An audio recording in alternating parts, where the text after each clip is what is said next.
when are we gonna be a family again? Where I'm sitting, I'd say when the Angels win the pennant. You stay out of trouble, son.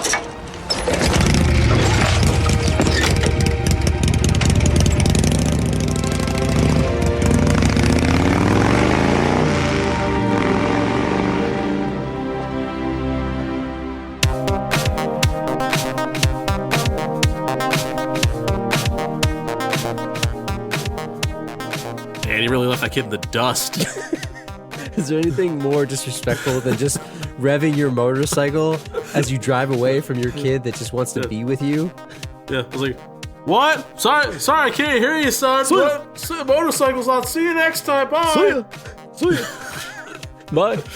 Peace out. Dad? I mean, it's like, my heart breaks thinking about that, man. My heart is already broken just thinking about poor little Joseph Gordon-Levitt. Oh, maybe the kid sucks. I don't know. Way to grow. Way to raise him. Welcome back. You don't know both sides of the story. Did you talk to the dad? You don't know both sides. This is episode 77, Angels in the Outfield. As I flap my arms, you can find us on the web, thelastropodcast.com, on Twitter at thelastropod, facebook.com/thelastropod, Apple Podcasts, Spotify. Head out to Apple Podcasts, leave us a 5-star review. Thanks to a couple people left us some 5-star reviews this week. Thanks again. Huge shout out to everybody. Yeah, freaking Angels. Appreciate it. Angels at the microphone there. Angels in the lifted up this podcast. Christopher Lloyd just flew in and just hit that button. But there's no saving us. There's no saving us, Drew. We suck. Back this week, 1994. What movie did we do here? 1994, Angels in the Outfield, directed by William Dear, D-E-A-R. Drew. That can't be real. Family/fantasy/baseball/faith movie? I don't know. IMDb 6.3 out of 10. Too high. Rotten Tomatoes 33%. Too high. Metacritic 44%. Too high. It's way too high. It pains me to say it. Yeah. It really does. It pains me to say it. Foster kid Roger loves the Anaheim Angels. First of all, it's the Los Angeles Angels, Drew. I know you're going to blame me. Where for did you this. get this synopsis from? I ask you every week where you get these synopsises from. My answer is never going to change. It's from Google straight. Well, Google sucks. By the way, he doesn't look like a Roger to me. We'll get into that. No, he's not. Not even a Raj. A Rog? Right. A Jur? Is he a Jur? Anaheim Angels. Los Angeles Angels, even though they are the worst team in the major leagues. His estranged dad promises to reunite the family if the Angels make it to the World Series. Did he promise, Drew? I don't know if he promised. That was an empty gesture right empty there. gesture at best. So Roger decides to ask for some divine help and prays that his favorite team will turn things around. Really messed up, isn't it? This movie's ridiculous. Soon, a real angel named Al shows up in response to Roger's prayers. Yeah. Because his name's Al. The angel. Al the angel. Because he stole the hat. That's he stole the hat. What if his name was Null? Null. Instead. Los Angeles' hopeless coach is shocked to see his team on a winning streak. Drew, can we clickbait that? Can we clickbait that? Yeah. There are angels on the field, and you'll be shocked at the results, Drew. You won't believe how Matthew McConaughey caught this ball. Now, you know what? Number 4 will blow your mind. Dude, you're the one that picked this movie. I was just going to come out and say it. And I didn't realize, like, it's been a long time since I've seen this. Like a really long time. And this movie has a lot. There's a lot to unpack here. That's all I'll say. This movie has aged like a fine beer, Drew. Yeah. A fine beer. A fine beer. Yeah. I had no idea, by the way, that this was a remake of a 1951 movie focused on the pirates. Did you? No, Did you know that? I knew it was a remake. I never even saw a clip of it or a smidgen of it or whatever. It probably is terrible. I don't know. Two taglines for this one. It could happen. It could happen. And you gotta believe. It's pretty generic, and I'm pretty sure they stole both of them. So I'm pretty sure. Financials. Move on. $31 million for budget. Oh. What do you think the return was? 50.2 million. How did you know? Of course, it's in the notes. No, but like 31 million. I mean, was that the Angels? Like, what's their Angel budget? You got to rent the stadium. The Angels, I guess the special effects. I don't know if they used ILM at that time. I don't know how they did it. Christopher Lloyd maybe was getting paid a lot of money, although it's after Back to the Future. Yeah. So I don't know. He's not really in high demand at this point. I don't think he was breaking the bank. But what did you think of the special effects, real quick, of the Angels? Did it hold up? How was it? I thought they were cool. It's what I expected out of a movie from 1994. It didn't look awful. Like, I'd rather they do it that way. You know what it reminded me of? Ghostbusters, when they show the ghost. A little bit. Like, with the light around them. Sure. I'd rather it be that than some crappy CG like Lawnmower Man. Like, it's much better, like, with the halo glow. They put some money into it to make it look semi-decent, even to this day. And fun fact, real quick, a nonsensical fact. They actually filmed the baseball scenes in the Oakland Coliseum. Oh, really? Yeah. Not factually They did correct, not use the California A's stadium. I've Angels, I'm sorry. Just thinking about this movie, I'm just going to say this right here. For a Disney movie, and this is a Disney movie. Yeah. This is a dark movie, even though it's about angels. Like, I'm talking for a PG movie. I was thinking, hey, maybe I should watch this with my daughter. I'm glad I did not. Some adult themes. Sure. Because it's like, oh, it's angels. They're playing baseball. Like, whatever, you know? And I feel like it just, for a Disney movie, like, one, it was pretty openly, you said faith. I guess it's not religious. Like, a Disney doesn't really do that anymore. No. There was smoking. There was cursing. Like, there was, people being mean and punching each other. Like, that doesn't really happen anymore, death. Right? Yeah. Like, do you, I don't know. And then, like, the whole death and the dad thing, like the really bad father, which, last row podcast, Colin will get into that later. Bad father of the year. It was pretty bad. Like, I don't know. We usually save this at the end, but let me just ask you here. Like, was this movie good?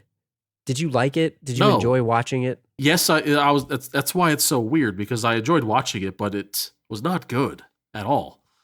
And do you think that maybe we look back on it fondly because of our nostalgia goggles? I feel like this is definitely a product of nostalgia. Like, there are certain movies that transcend nostalgia, like these types of movies, these family movies that are aimed at kids or young teenagers that are only good to the time that they were in, and we as adults bring them with us and hold them up. And I think this is one of those movies where it's kind of a piece of crap. Like, honestly, like, I hate to say it, it's not very good at all. Yeah. But we look back and we think fondly, and like, we haven't seen this movie in decades. Go back and watch it. Of course, like, I was entertained by it, but I wasn't blinded to the fact that, this is one of the bad ones. And the story's kind of all over the place too. It's, I don't know, you look back on like Little Giants, like, I don't know, I kind of sort of in the same category. I think that's one of the good ones. That's one where a kid today could appreciate Little Giants. Whereas I think if you showed a kid born in, I don't know, if a kid was born in 2012 and you showed him this movie today, they'd probably be falling asleep or wanting to watch something else 20 minutes in. You know? And I think, I don't know, maybe it's 90s baseball. That's like, baseball, like, I'm just be on the record, like, I'm not the biggest baseball fan around. And like 90s baseball to me is like even more boring. I don't know. It just seems like maybe that. And the movie was, it's hard to describe because it was about these angels doing stuff, but it was also more about the kid. So it wasn't outright a baseball movie. It was Joseph Gordon-Levitt just being like depressed for 90 minutes, wasn't it? Which is sad. I feel bad. Like, I felt bad watching it. Like, especially, I mean, you heard it in the beginning, right? The dad is like, I mean, kid's been through the ringer, man. Let's just talk about that. Let's just jump right into it. Like, Roger, Joseph Gordon-Levitt, one of the few child actors that seems to have been able to transcend his career and make it. Let's talk about Roger and his situation. He lives in this temporary foster home with this angel herself, Maggie, like a real life angel. Oh, yeah. Who's taking care of these kids. And she has a license for what is like a 6 month or less type placement, is what she said. I was paying attention. she she takes care of these kids until they get actually placed, right? So he's in this place because his dad dumped him off there? Like, Sure. what is the speculation? Because they said his mom died, but tell me more about this. I believe the quote was, well, your mom died and I couldn't take care of you. You know the situation. Like, that was the quote. You get he it. said to his 8-year-old, I'm going to say he's 8. He might be older. I'm thinking this kid's 8. So right? You get it. Yeah, you get it. You get it. Like, does he get it? I don't think he gets it. How do you think his mom died? And was this, were they like a good family before his mom died? Like, give me the lowdown on what you think the situation was. I like to think about what was and what could have been, right, in these types of movies. So I'm thinking that the mom and the dad either had to have been on the outs or they were already divorced, right? Yeah. And the mom was a really good mom. Otherwise, the kid would be messed up, right? Well, that's the thing that impressed me the most. With this kind of dad. That's right? the thing that impressed me the most about him. For typical tropes in a movie, like you even saw one of the other kids in the foster care. Like, I didn't know how long he had been with Maggie. It was probably less than a year based on the fact that she had the 6-month thing. But he was a really, like, fundamentally, it seemed like he was raised well. And that dad certainly did not raise him based on how they showed that. So I'm thinking the mom herself was a saint. Yeah. She died tragically, like, say, car accident or maybe sickness.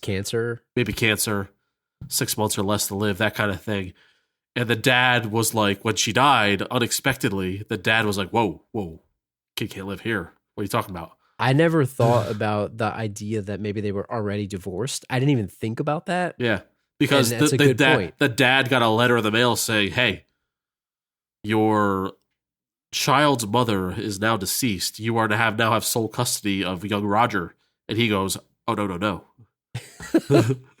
Well, you know what? They missed a prime opportunity for his mom to be one of the angels, didn't they? Yeah. Well, why didn't they do that? That would have been a little heavy-handed because no. Because the reason the angels are there is because he wished upon a star that the angels win the pennant to get back with the dad. And the mom would not have wanted that. Yeah, she's not going to be an angel for that. She would have blocked. She would have been swatting fly balls away from the angels. I'm telling you. Dude, that's why they're not really angels here. That's why I get paid the $mid to be in the movie biz, because I suss these things out. I think the other thing that I was surprised that they didn't take the angle on was that Maggie was like the actual like head of the angels, because she's a real life angel taking care of these kids, and maybe it could have been that she was summoning them on his behalf. Like, I thought that would have been a cool angle. I was surprised they didn't take that.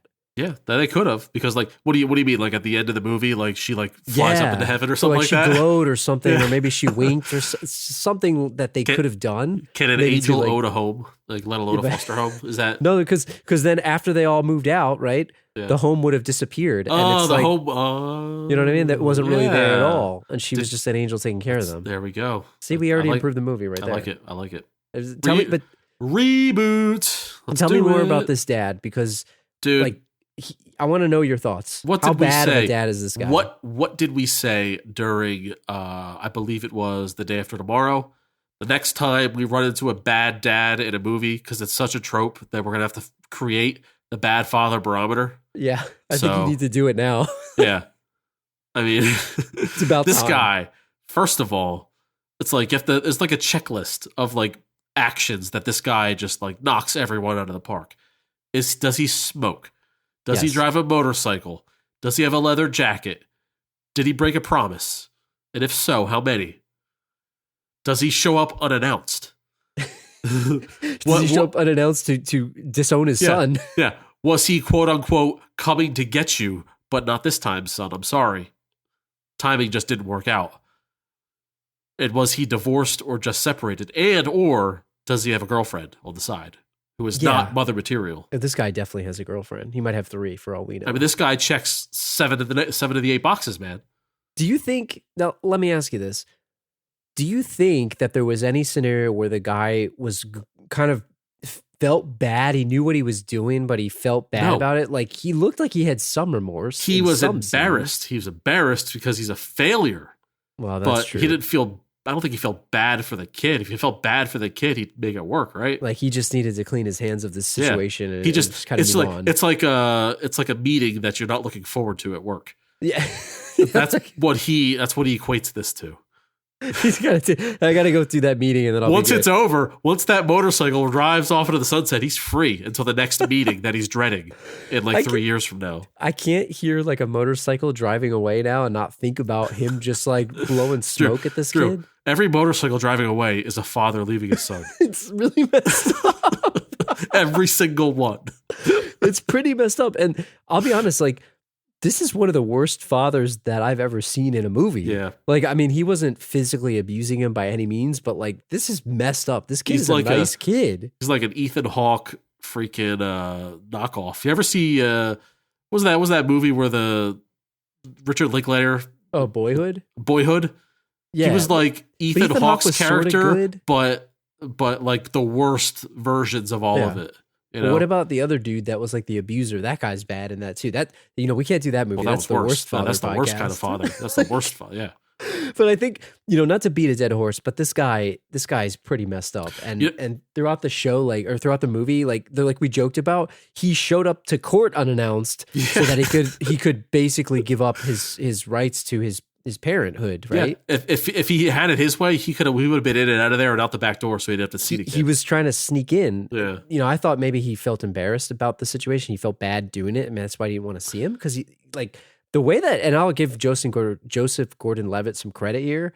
I thought he was actually a pretty good actor for a kid. Like, the way that he looked excited to see his dad, and then he was like, like he was just crushed. You hope that he didn't have practiced that in real life, Yeah, I mean, that's the kind of thing that really messes you up. But I was gonna say, Joseph Gordon-Levitt, to me, it looked like he was about to cry throughout the whole movie. Yeah, he has like that kind of look. He had like a pouty face on him the whole movie. I don't know if that's just his face or if that was like a character thing.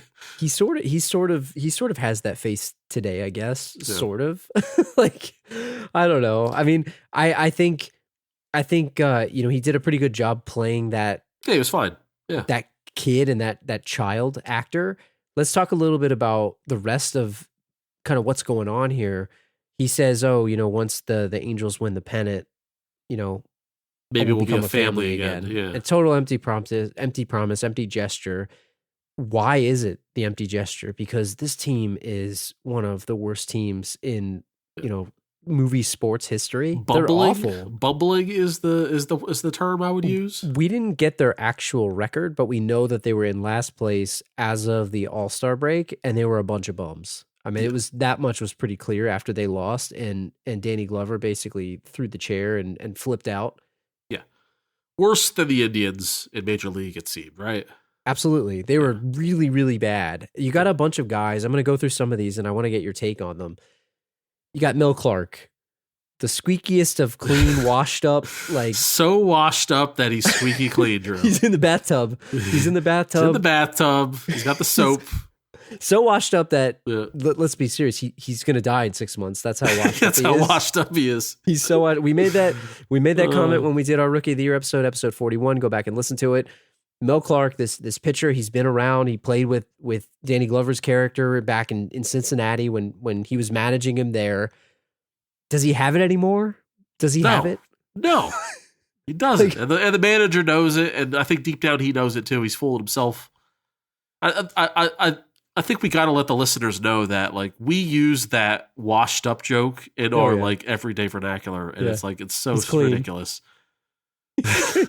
Get the detergent out. He's so washed. It's just my favorite joke is that he's so washed up. He's clean. And like just for anybody who's washed up in any field of life. I'll tell you what, Tony Danza played a washed up like guy who's maybe an ex-smoker is probably going to die. Like he looked like the part. Yeah. I mean, he looked the part, he put a grunt down. He had those like well-timed like coughing fits, like pretty good. I liked it. It was the foreshadowing, and they had the Chet Steadman, the grunt, like like every time he threw a pitch. Like I gotta say, like they didn't train this dude very well to look like a major league pitcher, did they, Drew? No, I was going to ask you, what did you think of him as an actual pitcher? Did you believe him? He just looked like he was playing catch, like he had the little side step move. I don't know, maybe it was like pitchers were a little less flashy back in the early 90s. The 90s, right? No, but he looked like he's just throwing a ball. Like he did not, to me, look like a major leaguer with any kind of actual windup. Yeah, I wasn't buying it, but I liked him, but I wasn't buying him as But the maybe pitcher. it's the motion of a guy with a shot arm who's Yeah. like just doing whatever he can to get the ball over the plate at 84 miles an hour. I mean, they did call him a noodle arm at one Yeah. point because he's got like the Peyton Manning. So like, in that the respect, last part maybe of it's the maybe it's a career. good motion. I don't know. Yeah, maybe it's like the best acting. You Yeah. got Daniel Day-Lewis over there. Yeah. What about Matthew McConaughey's like early debut on film Yeah. here? Besides Dazed and Confused, Ben Williams, center Did- fielder. Did he have a line in this movie, Drew? He had a couple, I think. I don't but it remember him was- speaking. Did he I have a think he- Did he have a thick Texas accent or no? No, I don't they- even remember. They asked him what it felt like when somebody was helping him catch that crazy ball, and I think he said, "Oh, it was like somebody lifted me up," and I think that was about it. Yeah. He didn't say much at all. He was just standing around shirtless, and It was so weird seeing him in the movie and like having nothing to do other than just like be like in action scenes. You know, I mean, it's like babyface McConaughey. It's like a diamond in the rough. Nobody knew. he nobody was knew. a diamond in the rough. It's like Yeah. back in the Brad Pitt days when he's Yeah. doing, was it Thelma and Louise or whatever it was. It's Then you had Adrian Brody, Danny Hemmerling, who's Yeah. basically a backup too. infielder or something. Yeah, he was like the comic relief bum of the team that he took swings that little leaguers would never even would make fun of him over. But again, like I was surprised that Adrian Brody was old enough to play an adult in a 1994 movie. Like I thought he was looked a lot young. younger than this. He looked Surprised like a me. baby face in this, and he was sort of like the guy that maybe shouldn't have been on the team, but he was happy to be there. He was, Yeah, for sure. I liked him in that role. And then you had the catcher, Trisket fat. Mesmer. Too fat to be a major leaguer. Come on, Yeah, you can't he be that was. He Can't be looked that like big, an Drew. NFL lineman, is what he looked like. For big. You real. can't be. You can't be that big and be a major leaguer, Drew. Come He on, was have some scarfing- respect. Have Scarfing down some salami respect. in the in the in the locker room. Yeah. And then you had Neil McDonough, who played Whit Bass, the pitcher. I'm gonna go with Bass. He had the full mouth, the big league chew, probably 3 packs where This he guy- was chewing. By the way, if you guys don't know who Neil McDonough is, he's that guy in a lot That of guy movies. from That Thing. He's I mean, a lot of that guys. He plays a bad Definitely. plays a good bad cop, dirty cop. Plays a great dirty cop. I don't know, Drew. These guys, aside from Whit Bass, who had a thing, right? Like he was kooky. He had that wind up, Yeah, and he was like a goofball, right, in the locker room. yeah. None of these guys had any kind of like real personality, right? That's why, I mean, I was struggling to It's just kinda pull bland. these names on here. Yeah. Even Mel Clark, like when you look at, He's Rookie of the Year, Chet Stedman was Yeah. a much bigger part of the He's movie. no Chet Stedman, right? I'll Chet tell you what. Stedman is If all-star. if Roger was not in a foster home and the mother was alive, right, Right. then Mel Clark would definitely be the one dating his Well, mother. That's That one would be a thing I was thing. going to ask Yeah. you, and I didn't know where it fit within here. Did you think this was better with a love story or without a love story? Because really, every movie has a love story these days. At least back in the '90s too. Like there wasn't one in here. Well, you couldn't have a love story. It's either love story or foster home. So you have mean, to pick one. You could have Foster Home and Danny Glover falling in love Yeah. with Maggie, and then they Yeah. open maybe that's where Yeah. it would go. But they didn't seem compatible. Like I don't know, she didn't seem like she liked him very much. I don't know. Like they don't want to do the love story with like people over 50. Yeah, And that's true. kind of ageist, I would say. That's true. It is For ageist ageist. of Hollywood. And then No. you would get different audience in there. It's like it's not for the parents; it's for the kids. I don't know, Drew. I think we should just skip over these dudes. They're scubs. They Yeah, suck. I don't think that really. You compare this to other movies. I think when you look at Major League or you look at Rookie of the Year, the team had a much bigger impact on the story itself. Yeah. And this, I mean, there's a bunch of other guys that we didn't even mention, but they're just kind of whatever. And Mel Clark, even him, he's the best guy in the movie, I think. But I think it really centers around George Knox, who's Danny Glover's character, Yep. and kind of how he manages the team. And let me just start by saying this: like, I'm not feeling mustacheless Danny Glover here. It's I'm weird. just not feeling it. It is He weird. looks really Yeah. weird to me, and I don't like it. It's like when I saw my dad shave his mustache for after 30 years. I didn't like it. It was Didn't very like it. Scared the bizarre hell to out me. of you. He didn't look like himself. He looked like a different person. But what do you think of him? What do you think of his managing style? So he's Dude. definitely a hot personality. This guy has got to be a terrible manager. Like one of the worst I've ever seen in movies. First of all, He's very he fought a dude on the mound, right? Yes, his own So, player. Yeah, his own player. Which, by the way, that player would be out of the league Yeah. for those types of shenanigans. But still, like, started a brawl, right? Then he punched a member of the media, right? Mm-hmm. And then he started taking lineup advice from a kid who said he saw angels. True. He was making his subs because an 8-year-old said so.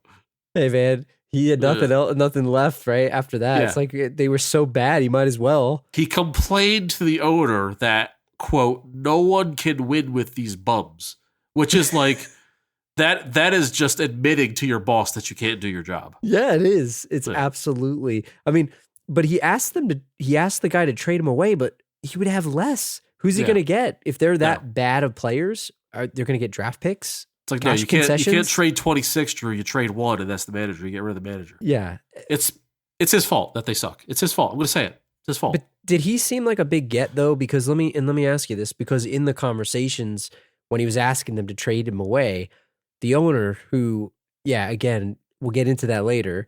The owner here, who seemed like just an idiot in my opinion. Yeah. Oh, yeah. He was like, "Oh, I brought you here, to win games. I brought you here for this." He punched. You said a member of the media, but couldn't you call him like a team official because he is Sure. the spokesperson, basically the radio personality. Yeah, he's It's kind of like, part of the team. Yeah. It's like Harry Callis Yeah. or whoever, right? Harry Carey, whoever it may be. Yeah, whoever it was, or Vin Scully, all those guys. Yeah. the major type announcer guys. I would assume that this guy is, because he was famous. Sure. We'll talk about him in a second, but We'll get to him later. it seemed it seemed like a ridiculous situation. He punched him. He got like a $3,000 fine. That's it. Like even back in 1994, Yeah. there's no suspension, nothing. Yeah. If the team's bad, they're in last place, open revolt, fight starting within the team. He's punching dudes left and right. The manager's gone. If this were baseball, this guy's gone, man. The guy's like, "Oh, get it together, Ag. I'm here to win." And then he's telling Mel Clark, really scumbag scene where it basically was shoving pain pills down his throat in Cincinnati and then blaming him for doing it because, quote unquote, I'm not the one who forced you to swallow. It was Bud Kilmer. Yeah. Very Bud Kilmer-esque. And then he's like, I shipped you off. And I didn't think I'd see you again. Well, now I'm stuck with you. This is not a good guy, Drew. This is not a good bad guy. person. And he's I'm a very sorry, bad person. Just a bad manager and a bad person. Not cursing and, talking to an 8-year-old kid is not going to turn you around into like somebody who's now a saint. And maybe just winning doesn't do that either. There's no way in hell. He's complaining that the announcer, what's his name? Van Wilder? What's his name? Ranch Wilder. Honestly, Drew, same difference. It's like 4 o'clock. What do you want from me?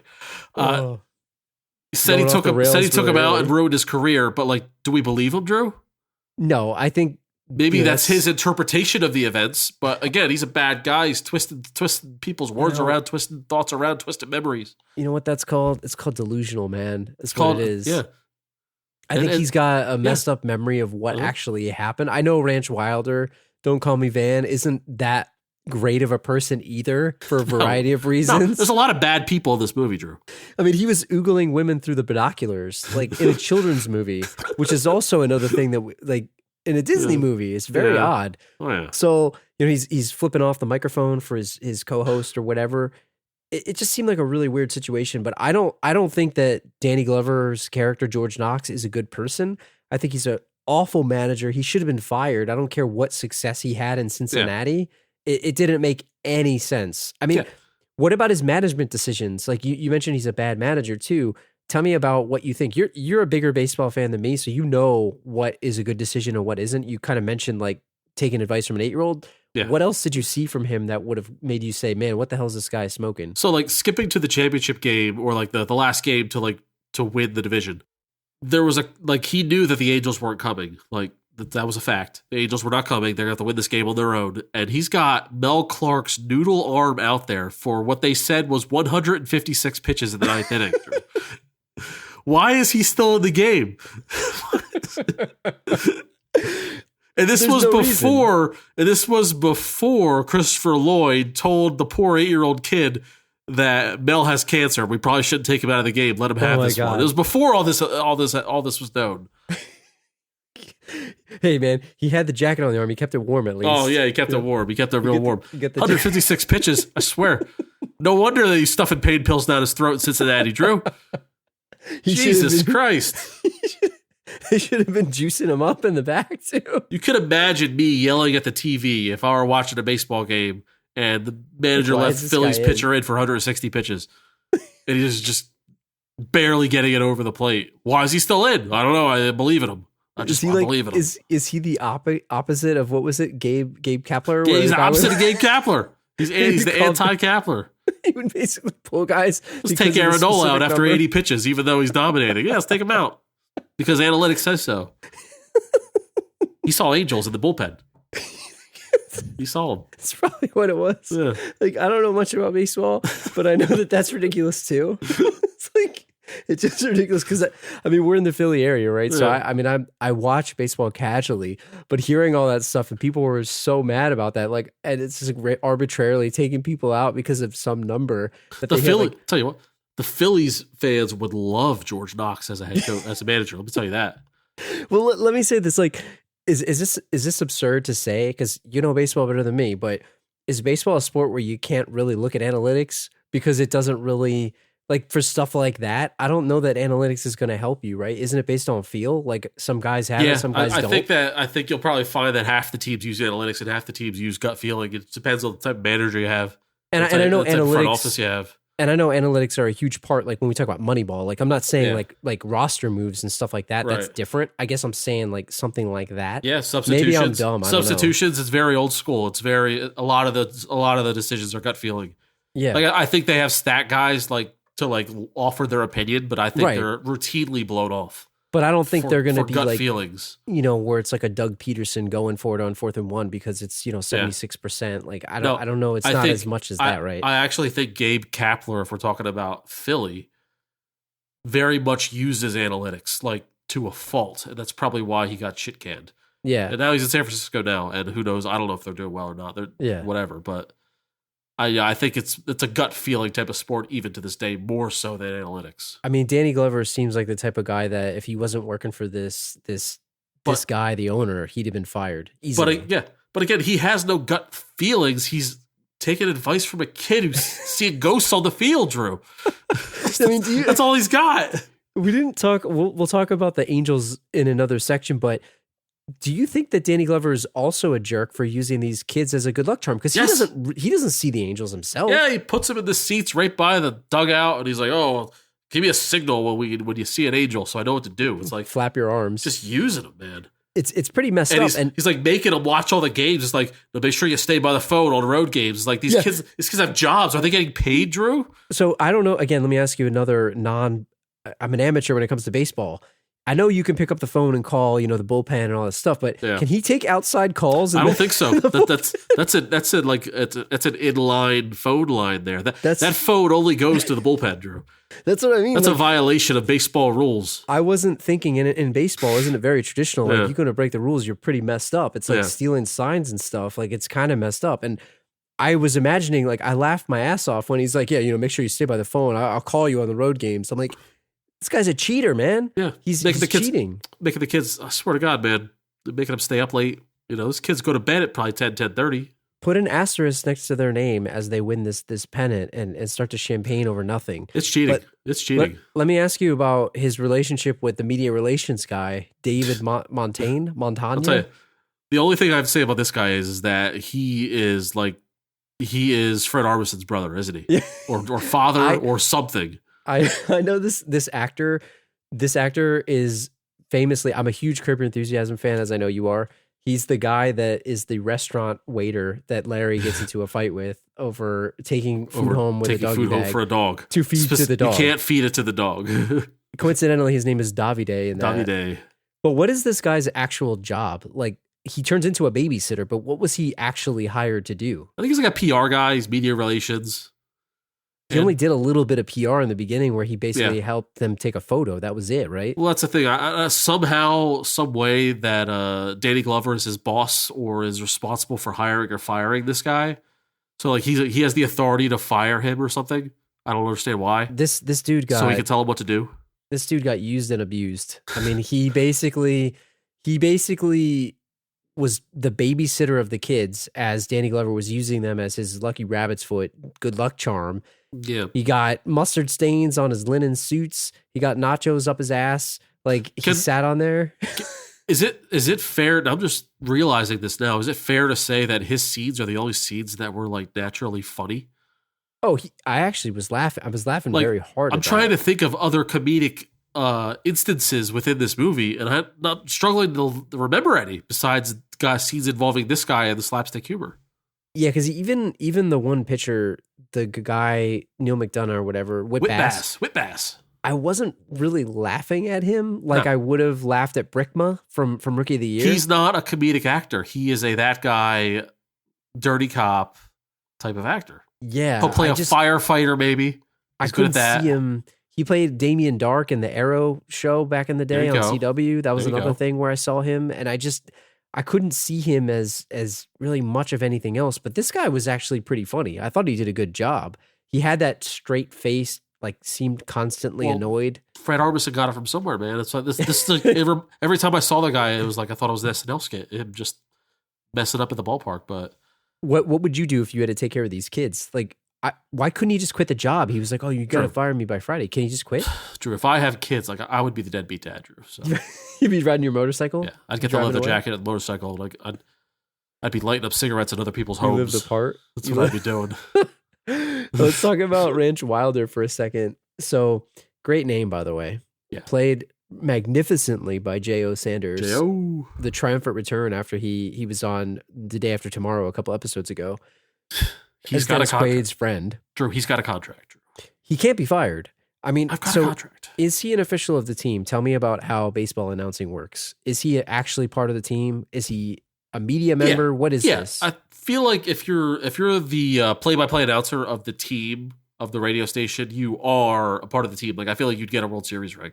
You get the ring. You get the ring. Like you're part of the team. Yeah. Are you an employee of the team? Because he's not on like NBC. It's the team's radio station. Yeah. Yeah. No, he's an employee of the team. It's all affiliated, but he's also like writing articles and journal. Is he a journalist? And he's doing asking, video too. He's asking hard hitting questions, and I feel like this is a job that's all rolled into one to where it's like he kind of has his own thing going on. He does. And he has this weird antagonistic relationship with George Knox. So the little bit of backstory on Ranch Wilder is that he was a former player who, as you mentioned earlier in the episode, George Knox blames for ruining his career just as he was getting good, which sounds like a total excuse, in my opinion. Sounds like delusions. He sucks just as bad as George Knox does. They both suck together. But the question then, he turned into the Angels manager, and then he got fired, and then he became the team announcer? No. How realistic is that scenario? Because it doesn't seem like it would be right to me. Yeah, I feel like the manager would never turn into the radio announcer for the team. It's like former players do that, not former managers. Well, normally, like the main broadcaster, you need to have some type of like, doesn't it take years of broadcasting experience to become that? Like, you need to be the play-by-play guy for sure. And also, like, if he got fired from being manager, there's got to be like a vendetta. It's like, why would he want to do the job? And B, why would they want him? He's probably got bad blood. He's going to talk shit. You fire somebody, you want them as far away from your company as possible. You don't want them being an employee. Like, we're going to fire you. Oh, yeah, okay, we'll hire you back as the announcer. Where they're the public speaking voice of your team. Sorry we fired you. Please be the public spokesperson to our team. which clearly does not work out for them because he's in the booth actively rooting against them. It's like he's hate watching the team. And it's crazy, and actually, so are all the fans in the stands too. It's like that guy with the beer cup who they were sitting next to. It's like they were just having these basically moments. It was the Randy Quaid thing where they're like, "Oh, they'll blow it." Yep. It just made no sense to me. But let me ask you this: there isn't really a true villain in this movie, so maybe. Can we put Ranch Wilder through the villain scale? I don't know if it can be done. We can put it through it, but he's going to score pathetically. But is it worth it? Let's try it. We'll do it super quick. Super quick. Go ahead. So, Ranch Wilder, his look and his style. What's your take? Got a 1. He has no ponytail. He's kind of balding. Got a big chin. I'm going 1 too. Yeah. His hideout and his lair. Sure. What is his hideout? He's getting the booth. The broadcast booth is his hideout. They didn't show his house, but I would imagine a guy like that has like a swanky apartment. Yeah, he probably swanky has like condo. an awesome, He's like got a condo. crazy place. Yeah. I don't know. It's got to be a 1, right? Got a 1. It's, It's 1 or a 0. Yeah. What's his plan for domination? Just to sully the name of the. Is he really like up against Knox or the team? What do you think? It was unclear to me. It seemed like he was up against Knox, but as a result, it was bleeding over into the team. But maybe they've been so bad for so long, and he's mad about being fired that he just is like sour on them in general. I'm gonna give him the benefit of the doubt and say he's solely against Knox, and if he gets Knox fired, he's gonna consider it mission accomplished and then become a better announcer. So I'm gonna give his plan a 3. You're giving him a 3? I'm gonna give him a 3 for plan because he was doing a decent job. And I'm giving him a 2. He sussed out the Angel nonsense, so like he kind of got somewhere. He was hard-hitting investigative journalism. He talked to that kid, man. He found the source. He talked to the 5-year-old. Yeah. He found the source. What about his henchmen? Did he have any? Did he have muscle? Is he a sub-boss? I mean, his booth mate definitely was not a henchman. I'll tell you that much. That guy was weak. Yeah. I'm going to go 1 there. 1. I'd be 0 if I could. Right? Yeah. So he has a 6 one man gang. He's got a 1-man gang. And he had the statistician, the lady that was helping him out with the stats too. She's just doing her job. I mean, so just like the people helping Aunt Bison, though. I mean, she's got some culpability. She's DJ on the switchboard over there, just punching buttons. Yeah. So you gave him a 6, and I gave him a 5. Total weak. That's actually better than I expected, but it's not awful. Pathetic. So he's not really a villain. Not a true villain. Not a true villain. Let's move on. We can't talk about this movie and not talk about the Angels themselves. Get to the Angels, Drew. We're like, an hour in here, and we haven't even talked about the Angels yet. So the whole plot around this revolves around Joseph Gordon-Levitt making this wish upon a star, and Christopher Lloyd flies out of the heavens to really save him and help him reunite with his family. They don't say it's his actual dad or what's going to happen with that. How many angels are actually in this movie? Wait. They didn't say if it was going to be his dad or what will happen. Are you talking about like reanimation of the dead mom?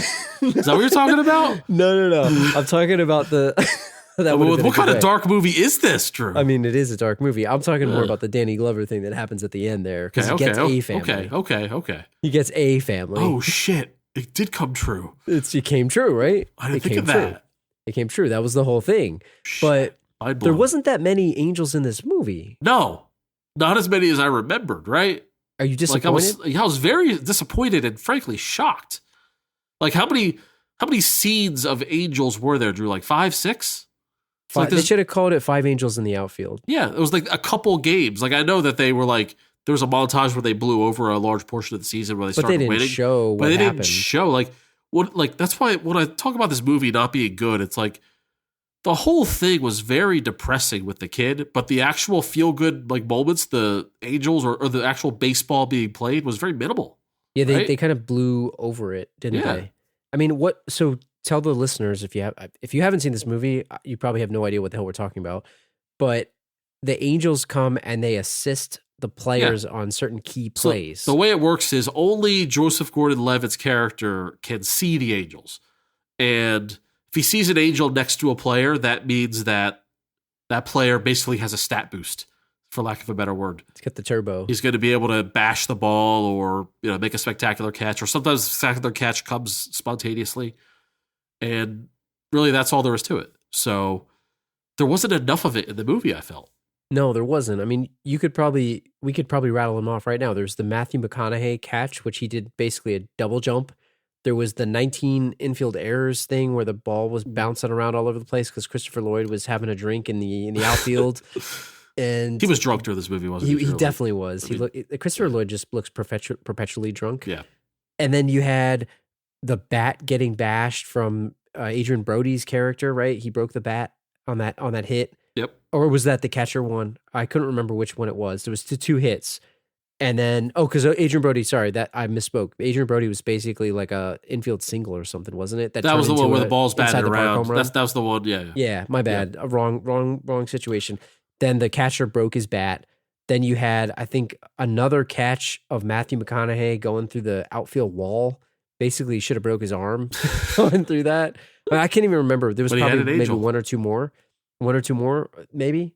Yeah, total? But these happen so quickly, and it's like it's just not enough action and comedy, and too much of like, it wasn't even tugging at the heartstrings. It was just like, it happened. I don't know, just negativity, and these things happened. You asked me this before, and maybe, I don't know if you want to talk about this now or later, but how would this actually be covered? Yeah, by the media. That's like what really, specifically. Yeah, that's what really got to me. So the first action of an angel was Matthew McConaughey makes an impossible catch where he basically does a double jump, and it's clear that it's not a human maneuver that he did. And they show it in the movie. They show it on instant replay, and then the manager is like, "Oh, what did that feel like?" And what did he say? He said, "Oh, it felt like someone lifted me up, boss." So, like, imagine that clip running all over like SportsCenter and all that, or imagine it today in GIF form on Twitter or on Instagram all the way through. It's like, how would they cover this today? Like, they would say, like, people would assume that baseball is fake, right, or something. I would think that they thought he had some type of like prosthetic thing in his leg or whatever. Did he have like a rocket pack in his? He's either got like a jet pack, like this this would be a scandal. It would be. Yeah. I don't think people would take this like, oh, isn't that awesome? He did a double jump. Like, people would like. It's almost like if aliens came down, like, we would dissect them right away and not like, befriend them or like, what. It's like, I feel like we would like lock up McConaughey and like figure out what's going on here. How did you do this? Like, are you cheating? Are you an alien? How do you have a double jump? He has like the cyberpunk like prosthetic legs that have gaskets. Like, we as a society would not take kindly to his superhuman effort. We would be afraid of it. Well, I mean, the 19 infield errors thing is even more ridiculous because that's not just half a second. That was like a full 2 minutes of the ball just taking weird bounces. Well, I would think that would be Skip Bayless and Shannon Sharp just talking about how the A's threw the game. Yeah, on purpose. Well, or that's true. Or it'd be like that movie. I don't know. This is a deep cut. Do you remember that movie with Sean Hunter when he's a prep school kid and he has to go to like the rim? Yes. I don't know if magnetic rim. Yes. Yeah. Summertime Switch. Summertime Switch. Which is a fantastic movie that probably nobody's ever seen. And the kid Drew, it's like this movie where it sucks, but you were 13 when it came out and you loved it. It's so dumb and bad. I'm pretty sure it was a directed-TV Disney movie or something. Yeah, it was a Disney original TV movie. Yeah. And in the ball, the kid put these magnetic strips on the basketball so that he had like a remote control so that when the ball would hit the rim, he could basically tip the ball out of the rim. Yeah. That's what that would be, basically. That's a deep cut. I don't know if anybody knows I like that. Good call. Good pull. That's a good one. Good pull. What do you think about Christopher Lloyd, right? So he's the head angel. He comes down from the heavens and he instantly just totally jumps in front of Joseph Gordon-Levitt's character, scares the hell out of him. Drew. Calls himself Al. You can call me Al. I have thoughts on Christopher Lloyd's character, Drew. What about him? Aside from Christopher Lloyd, like the human possibly being drunk while filming this movie, I don't have this based on fact. I'm just going on what I see on the screen. So that's what I'm going by. Christopher Lloyd's character is a questionable angel at best and an evil angel at worst, and in all probability. Would you agree or disagree? Evil angel? Is he basically a demon? Because isn't that what they are? I don't know, man. Demons? First of all, like, this whole reason for being there is cheating. They're cheating. That's true. First and foremost. I mean, they are cheating. Like, they're the good guys to the Angels, but like, what if you're the White Sox or the Tigers or the A's? Yeah, it's kind of messed up. And it's like you're losing these games, and you're not supposed to be losing these games, man. They are cheating. They're messing with other teams' victories. Well, let me ask you this: Are they helping enough in the game? Are they only showing us one play?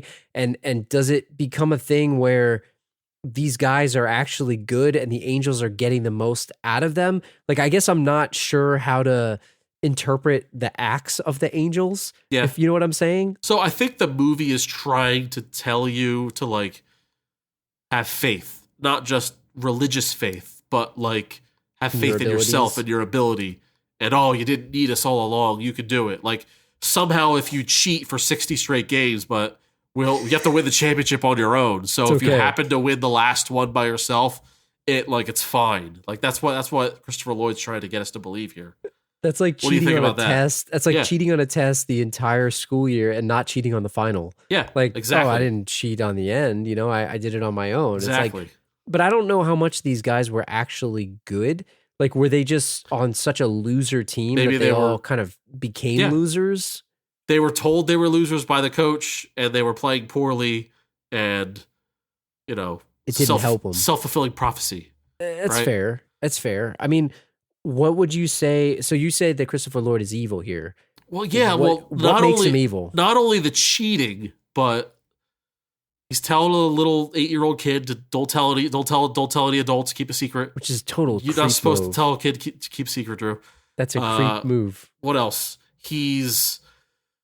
He oddly confided to the 8-year-old Joseph Gordon-Levitt that Tony Danza's character has 6 months to live. He has cancer. That's a lot of burden to put on an 8-year-old, Drew. Dude, Did he have to tell him that? It wasn't necessary. It was absolutely unnecessary.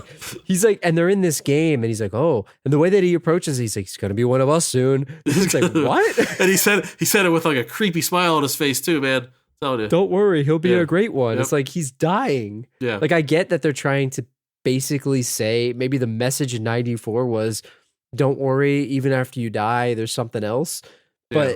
that kid did not need to hear that. His dad left him. Yeah. He didn't have a father. Like he's going through. Nell's favorite player is about to die. He's going through these hardships. He Yeah. just like basically created a relationship with Mel Clark, and he's like, oh, he's got 6 months to live. Oh, he was a smoker though, so like, you shouldn't And feel bad. he said it so matter of factly to him too. The kid like is, obviously he has has a relationship with death with his mother dying. Yeah, So it's like this kid doesn't need this on his brain right now. it was messed up, man. It was messed up. I mean, I don't know. I guess there was foreshadowing with Tony Danza coughing the whole If you're time. and you're the kid, you have this crisis of, do I tell him after the game? Do I tell him? well, he do- couldn't keep a secret about the Angels. You Yeah. know he's going to tell him. Yeah, do I Because- tell him that he has 6 months to live? Maybe maybe he can save his life. I don't know. So the whole time in the movie, right? Christopher Lloyd's character Al is telling him, "Don't tell anybody about us. Don't tell anyone." And all he does immediately after hearing that is, "Hey, there's an angel here." He creates the sign where the whole stadium Yeah. is flapping their wings,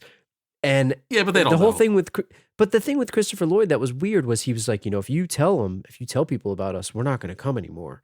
Which sounds like a total creep thing to say. First off, if it was up to me, I think we'd put him through the villain scale. this sounds like 8 So- millimeter, man. I don't know. It sounds like a little weird here. Yeah. It's really gross, Yeah. in my opinion, when you really think about it. I mean, we could. You want to put him through the villain Yeah, scale? might You as could. well. I mean, we had it done All the right. first time. Let's see how he compares to Ranch Wilder here. What about? Okay, so are you talking about him?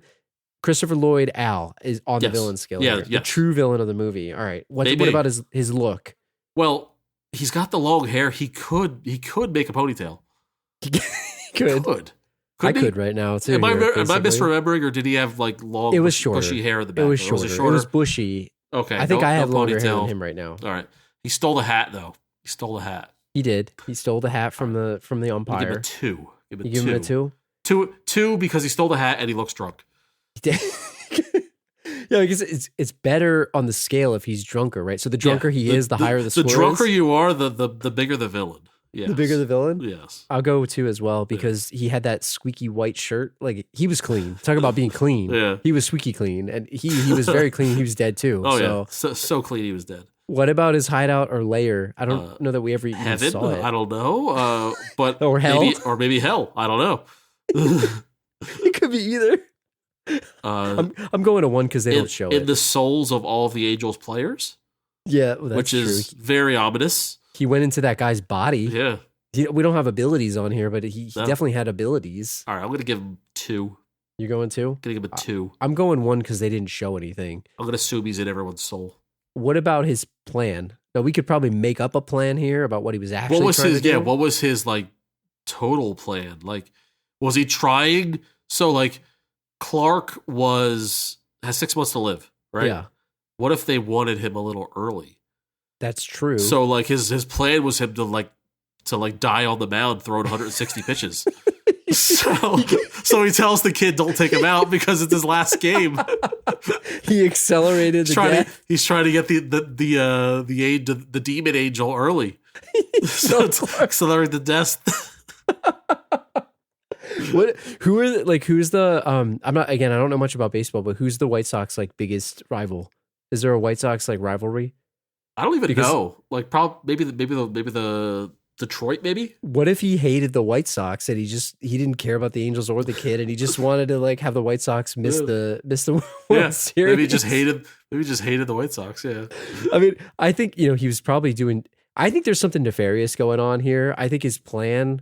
Maybe he's gonna take over these souls here. I think I'm going 3 on his plan, even though it doesn't really exist. I'm going 3. What's your score for the plan? I'd go 3. So I think he was trying to get mail early. And what about his henchman? He had some muscle here. I mean, he had a lot of muscle. I mean, if the goal was to throw baseball games, I mean, it happened. What are you giving him? Give him a 5. They were effective, and they got the job done. 5. I'm going 3. So let's see. So you had 2, 2, 3, 5. So you got, what is this, 12? And then I got, 3, 6. I got 9. I don't know. I had an angel help me through math class all. You had an angel helped you move your pen. So he's definitely higher than Van Wilder. New villain of the movie. The official villain of the movie. Yeah.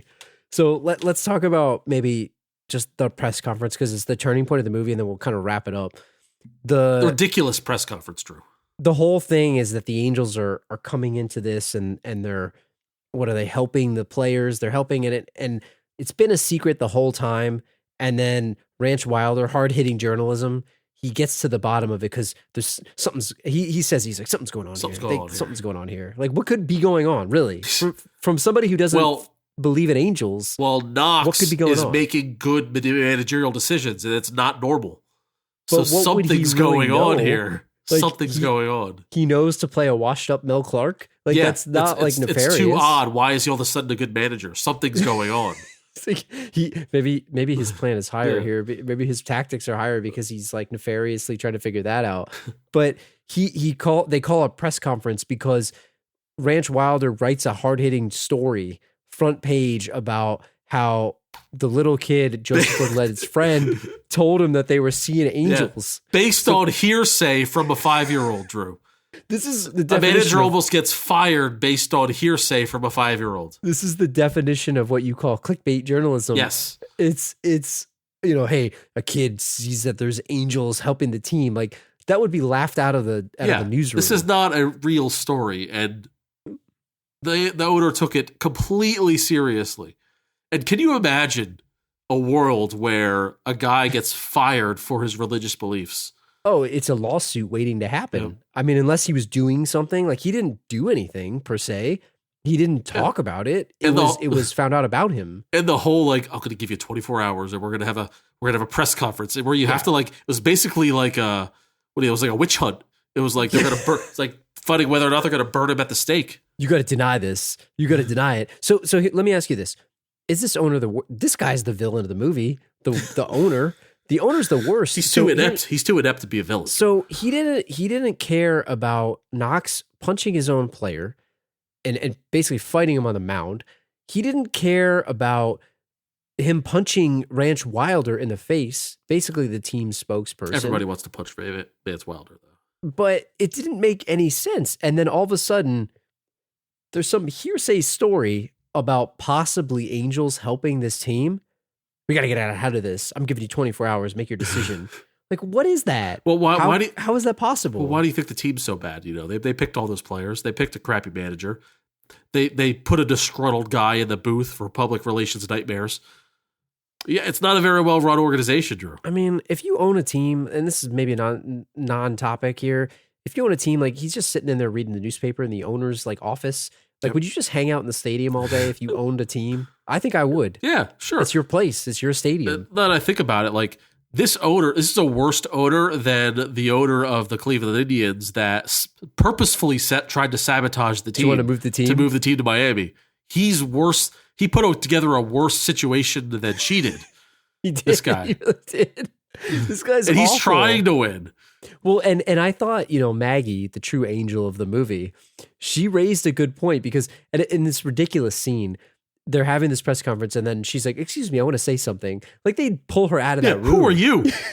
You're a nice lady, but would you please GTFO? Let's get out of here. We don't know who you are.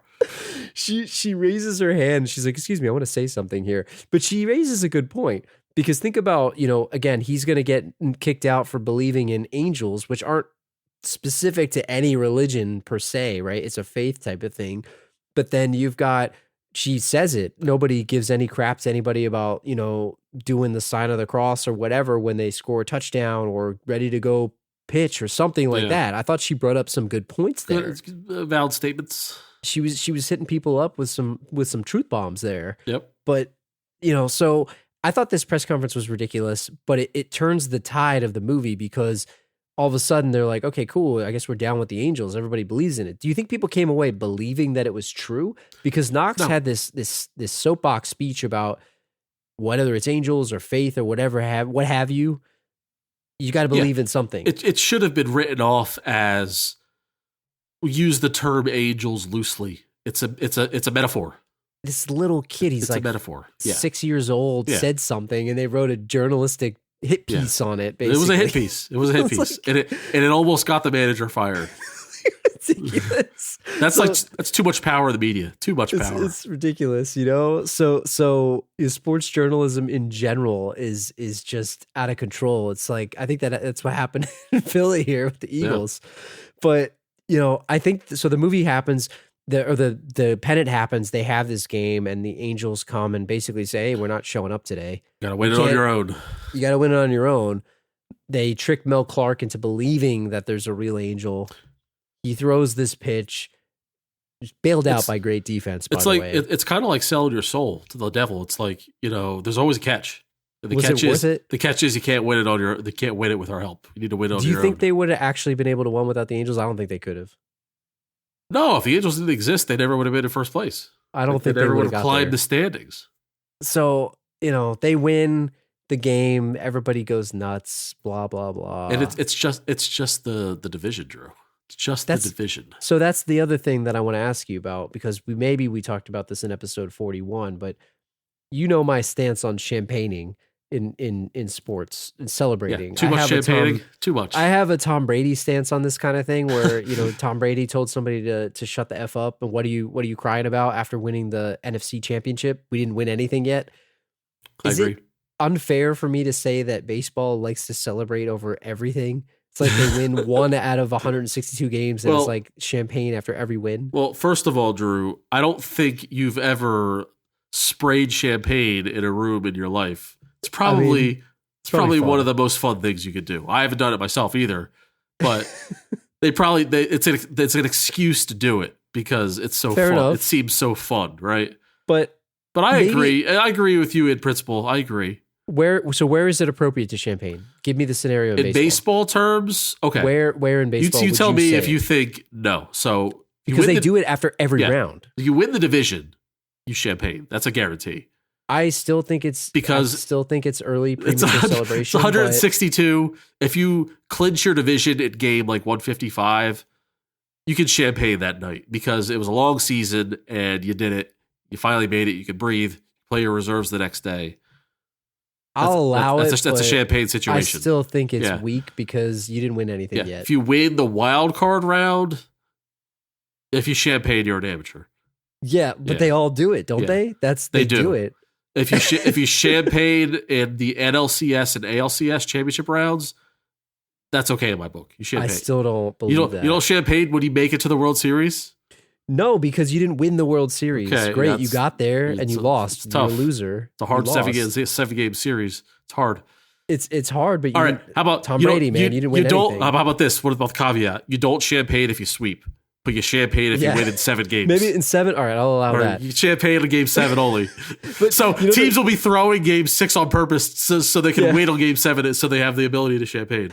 I don't want to sound like a curmudgeon here either. I have the view that Tom Brady has where you didn't win yet. Like don't do it early. Like you didn't win yet, so you shouldn't celebrate. Like I get the idea of being happy about it, going to the Super Bowl or going there. Yeah, you should be happy about it, but you can't. Champagning is like that is like a visible celebration. Yeah, it's like it's cocky celebration too. But I also think, what is it after winning? What is it, the wild card round or the first round? Whatever. Go to the NLCS or the ALCS. Going to that game. The mid-level champagne. It's like it's such a subdued champagne. It's a low key champagne, but it's like I said, it's so fun. It's like it's an excuse to do it. It's like such a subdued champagne where they're just kind of like sort of shaking the cups. And also a bonus champagne is a no-hitter or a perfect game. All right, I'm accepting that. But since they don't have the champagne on ice because it's such a spontaneous like beer, right? act, it's a beer. It's a beering. Yeah, well, and that's as fun. long as it's get a couple cases of Bud, shake them up, spray them all over. That's fun. That's allowable too. See, that's even more rare than some of this other crap that they're champagning over. I get it. And I'm not trying to take away the feeling of being in that game. Yeah. I just think you should maybe hold the champagne until you actually win something. That's all I'm saying. But if you're telling me you can only champagne one other time besides winning the World Series, I would make it clinching the division in the regular season. Fair enough. Because it's hard. That's the hardest thing to do, I think. Fair enough. It's harder to do that oddly enough, it's harder to do that than winning the playoffs, I think. Fair enough. So before we get out of here, I have a couple random questions for you. Maybe you have some for me.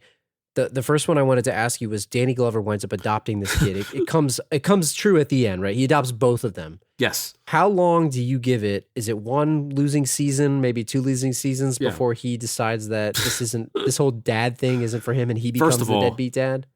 In a movie of unrealistic things, is this the most unrealistic thing? I believe the Angels more than I believe him adopting these kids. Unless he's like a degenerate gambler and he's like, he needs the fix of the win and he is their good luck charm. Does he have a wife?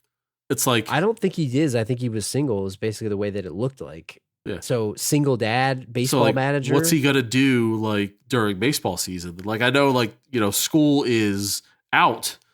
These kids are not of like stay home alone type. They're too young. Right.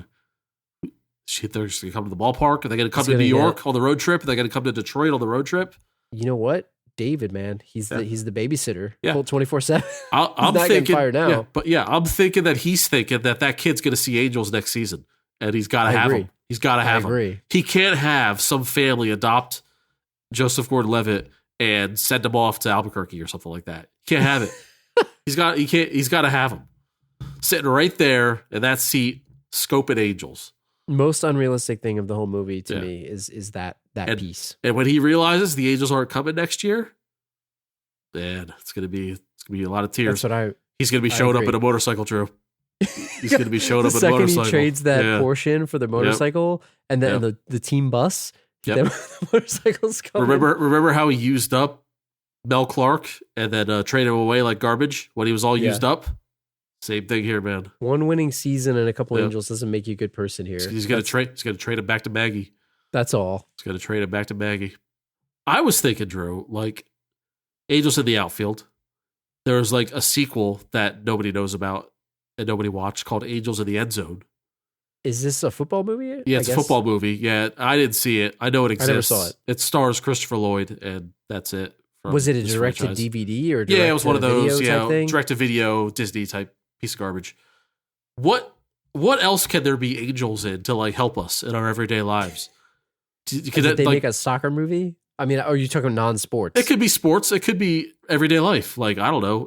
Angels, like, could there like, I don't know. I can't think of a snappy title, but like to like help parenting, or there could be one to, I don't know, help your grandmother. I don't know. Angels just helping around the house, helping on Angels in the bedroom, Drew. Like sometimes if you need a better performance, I don't know. Yeah, skip the drugs. Yeah. Skip the drugs. Save the marriage. See, it's like maybe the movie's about like a divorce that's happening or something like crazy, and it's like the guy guy or the girl just wishes upon a star, and it's like, oh, help me out. Just help me out. It's like, but here's the Angels in the bedroom. You see, they'll just take you there, but they can't have you win the championship. So it's like if you're having trouble conceiving a child, it's like. Yeah, they can't. They can't help you. They'll help you practice. They'll help you practice. But when it comes game time, you can't win the championship with them, so to speak. They're not going to be there for you. This ain't Angels in the Outfield. We'll leave the people with that. Let's make it happen. So if I asked you for just an overall rating of this movie, we sort of hit on in the beginning, just to wrap this up so we can get out of here. Did you like it? Did you not like it? I don't know. I'm just thinking of the logistics of like where the Angels would be in the bedroom. Like, you know how they're like assisting the fly ball catches in the movie? Like, what exactly are they doing in the bedroom, Drew? I don't think we can get into that. No, the movie sucked. The movie sucked, Drew. The movie sucked, and I liked watching it. Is that what you want me to say? Because that's what I'm saying. Can you put that on the cover? This movie sucked, and I liked watching it. This movie sucked, and I loved it. I fully endorse it. Because I was 8 years old when I saw it, and it was a great time. Put that on the DVD case, man. I feel the same way. Like, I enjoyed watching it, but it was not good, and I probably won't watch it for a long time again. No, I'll never see it again. I'll never watch it again. I said that about Street Fighter too, and I think I also said that about The Day After Tomorrow. So we're on a pretty good streak here. We're on a good streak here. I don't know what we're doing next, but we'll see. We'll see if it can hold up. I'll tell you, we're picking the right movies because that's the way it should be. Well, thanks to everybody that's been tuning in. We've actually had a consistent release schedule here every 2 weeks. Yeah, we're doing it. We'll be back again next Thursday with our next movie on April 22nd.